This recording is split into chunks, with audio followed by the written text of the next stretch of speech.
Une nouvelle session d'information sur la vision africaine dans le monde. Mesdames, Messieurs, bienvenue à tous dans cette grande édition du journal. Donc voici les principaux titres.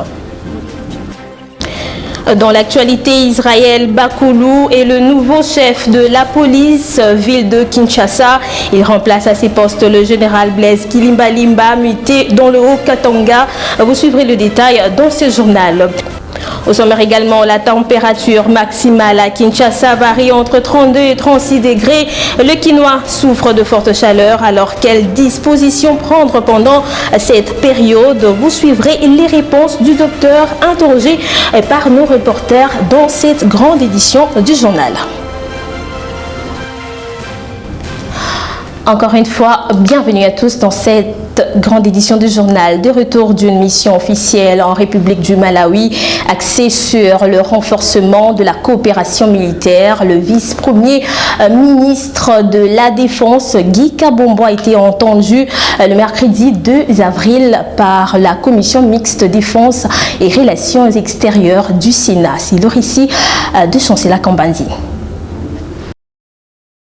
De retour d'une mission officielle en République du Malawi, axée sur le renforcement de la coopération militaire, le vice-premier ministre de la Défense, Guy Kabombo Mwadiamvita, a été attendu ce mercredi 2 avril 2025 par la commission mixte défense et relations extérieures du Sénat. En effet, il s'avère impérieux de noter que face aux différentes préoccupations soulevées par la dite commission de la Chambre haute du Parlement, Guy Kabombo Mwadiamvita a répondu clairement aux questions sécuritaires lui est évoquées et a rassuré la commission de la volonté du gouvernement central d'en découdre avec cette crise et de ne ménager aucun effort pour le rétablissement de la paix sur toutes les zones sous occupation. Prenons cette nouvelle en brève, pacte social pour la paix et le bien vivre ensemble. Le tandem Sanko-ICC a échangé ce jeudi avec le secrétaire général de l'ONU, Antonio Guterres, et Jérôme Bonafont, représentant de la France à l'ONU. Nous y reviendrons avec force et détails dans nos prochaines éditions.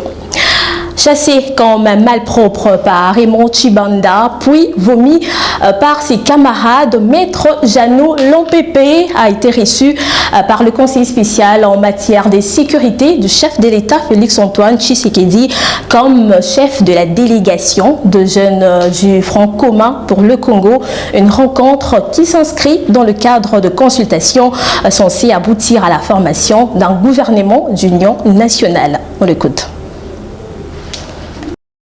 Je pense que non, ce qui nous motive davantage, d'abord, c'est la passion du Congo.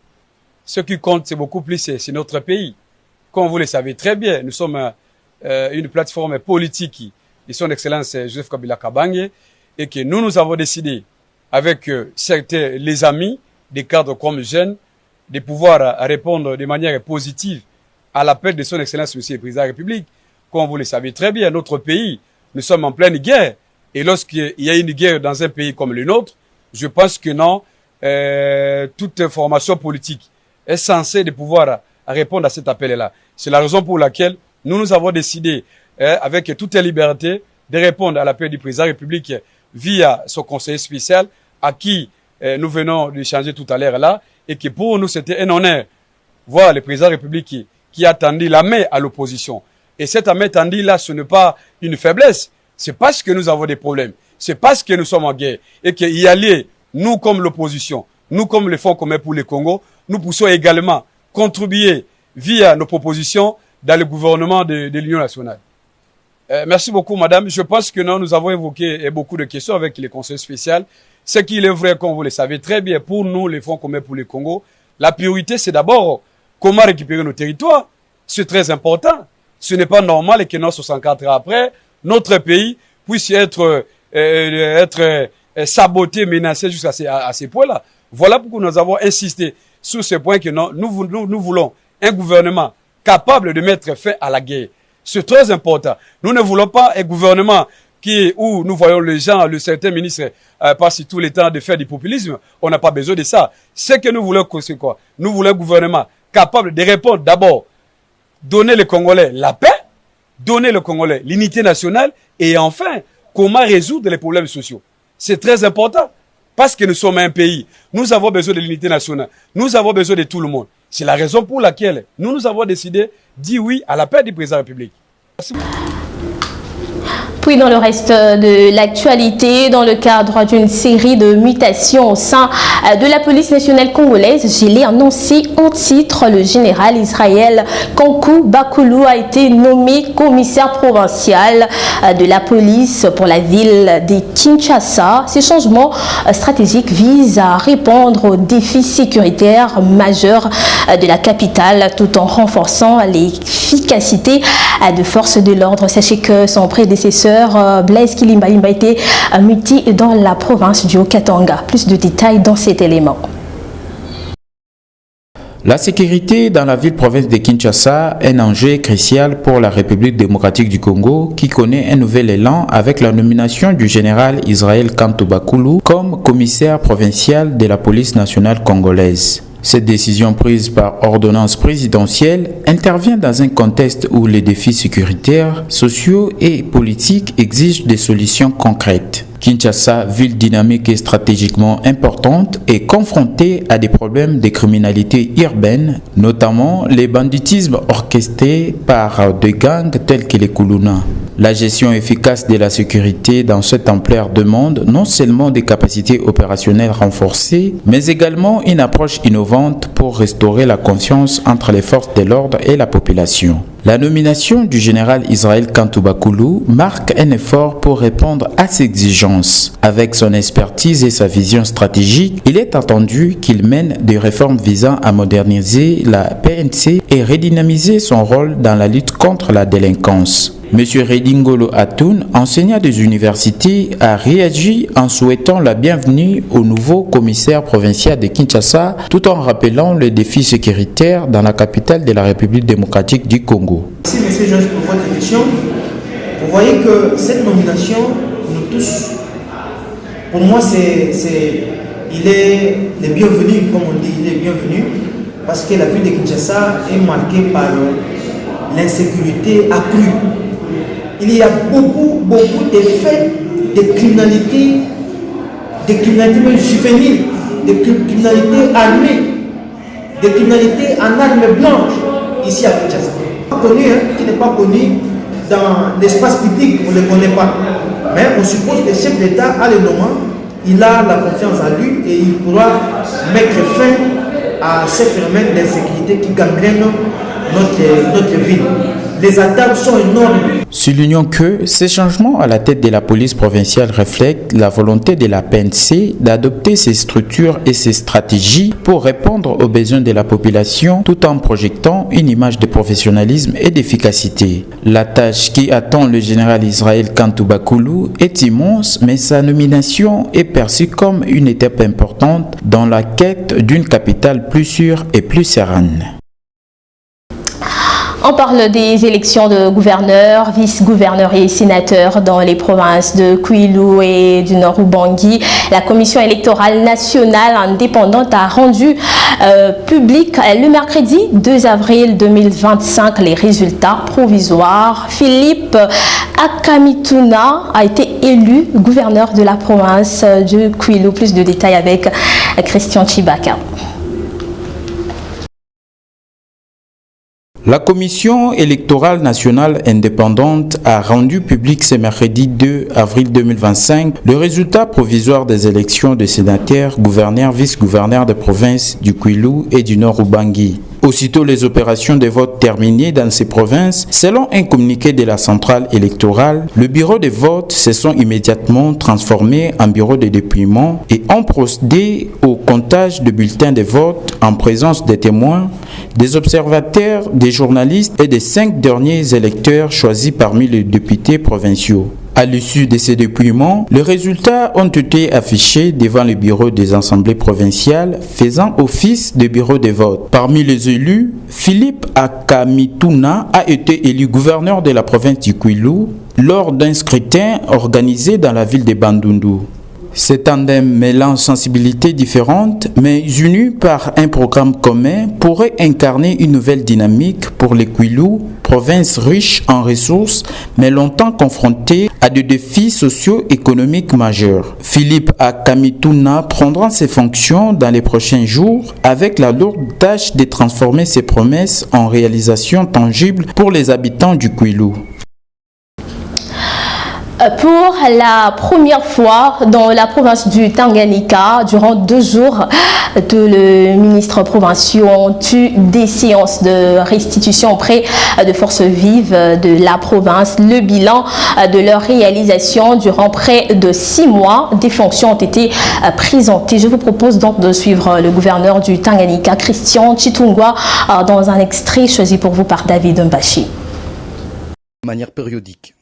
Aujourd'hui, cette séance qui s'est étendue sur 2 jours, c'est une séance pratiquement qui découle à la présentation de notre plan d'action au niveau de l'Assemblée provinciale. La promesse auprès des honorables députés élus du peuple et auprès de la population était que nous devons aller dans le sens de la redevabilité.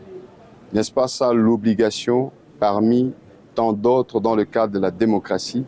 Le peuple a le droit de savoir que font les membres du gouvernement, que fait le gouvernement pour donner ce que nous avons pu faire depuis les débuts. Ça fait déjà 6 mois que ce gouvernement est en place, mais au moins faire un état des lieux, donner les réalisations et présenter les perspectives. Les ministres qui sont là l'ont dit. Il reste ouvert à toute question qui n'a pas été par exemple posée dans la salle, toute proposition qui a été proposée ou non proposée, que les cabinets sont ouverts pour recevoir toutes les suggestions ou les propositions. Et tout cela qui se donne à interpeller le gouvernement provincial, c'est aussi important de donner les propositions. Il ne revient pas à constater qu'il y a la montée des eaux, il ne revient pas à constater qu'il y a telle ou telle autre situation sans venir avec des propositions. Cela ne nous aidera en rien.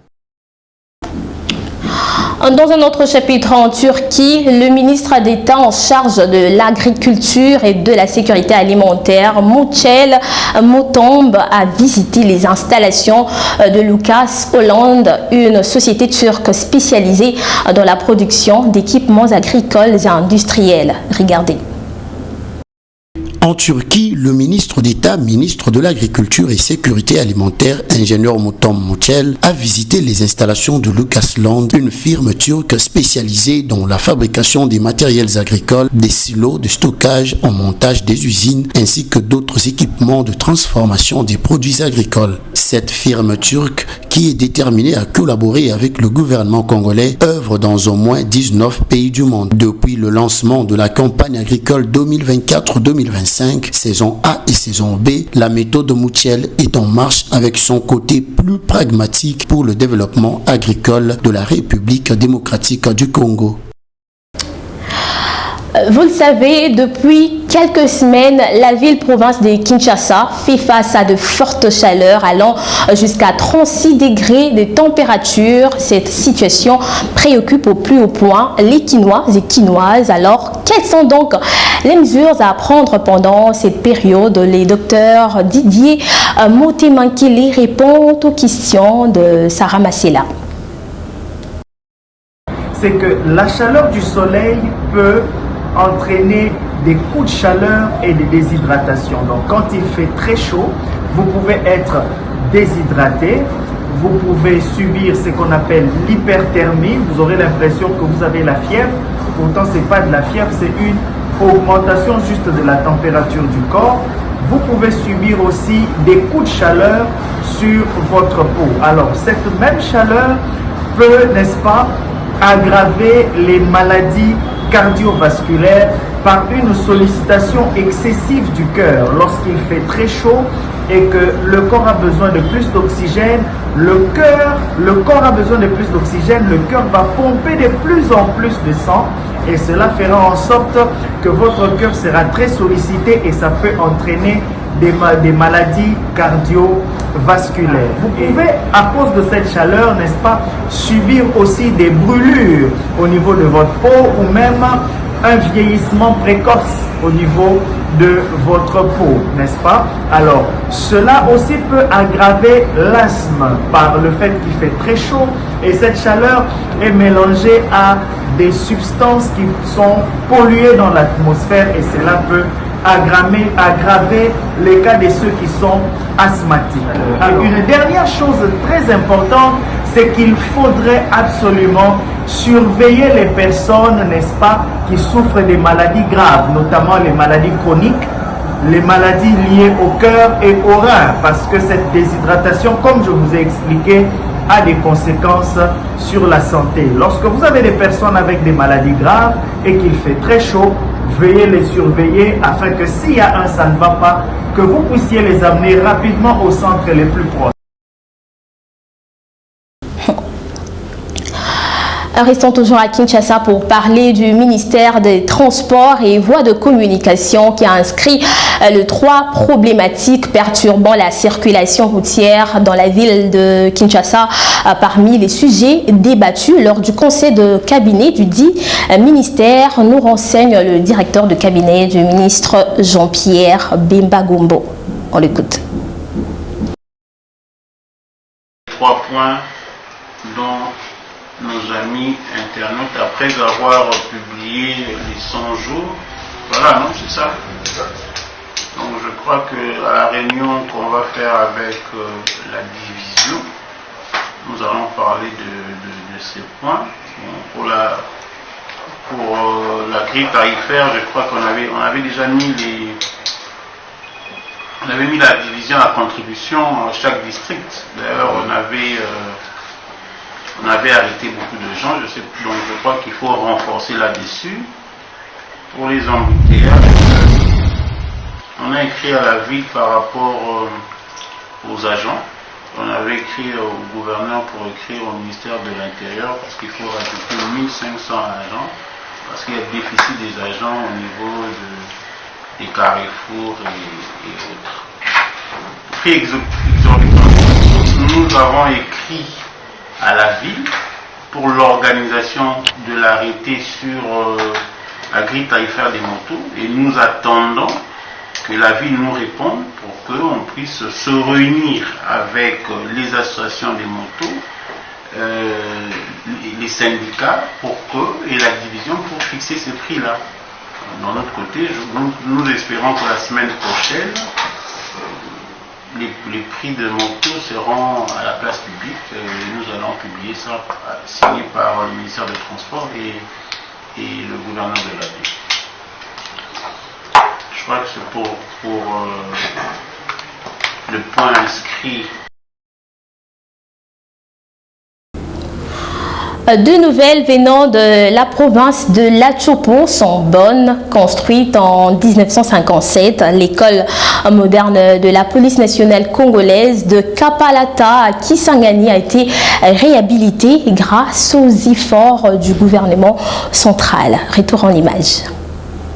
Qui suscite un vif sentiment de satisfaction. Le commissaire supérieur principal Alexis Yanzéré a exprimé sa gratitude envers le vice-premier ministre, ministre de l'Intérieur et Sécurité, Maître Jacquemaine Chabani Loko, pour avoir initié ces travaux, ainsi qu'au commissaire général de la PNC, le commissaire divisionnaire principal, Benjamin Alonga Boni, qui a commandé leur réalisation du début à la fin. L'homme le plus heureux reste cependant le directeur de l'école de police de Kapalata, le commissaire supérieur principal, Romain Bissionneau, qui se réjouit des nouvelles conditions d'apprentissage.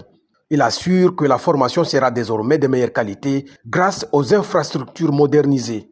C'est magnifique, c'est un grand remerciement aux autorités de pouvoir penser à l'école de police de Kapalata. Nous avons certainement le courage de dire que la formation va se dérouler en très bonne uniforme. Et pas pourquoi les conditions qui nous semblaient difficiles venaient d'être rétablies.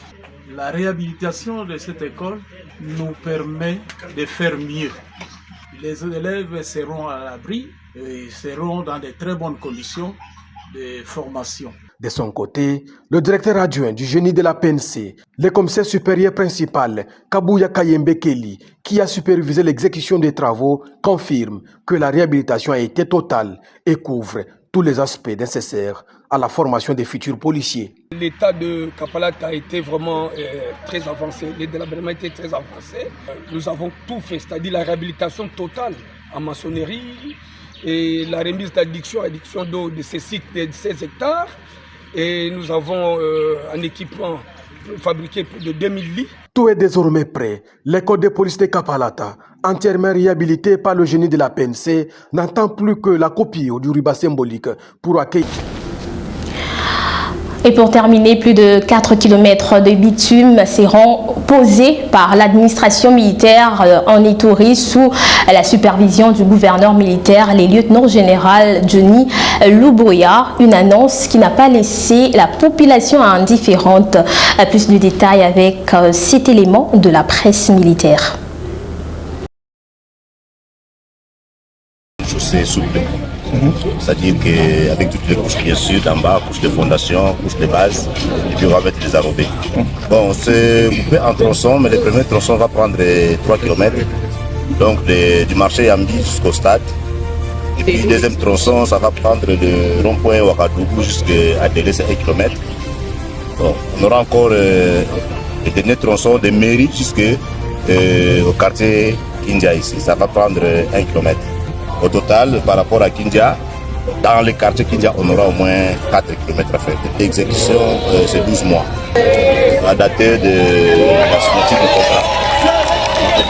Et précisément, vous êtes à quelle étape nous sommes déjà, il y a une partie derrière nous. Nous avons déjà entamé la bouche de fondation.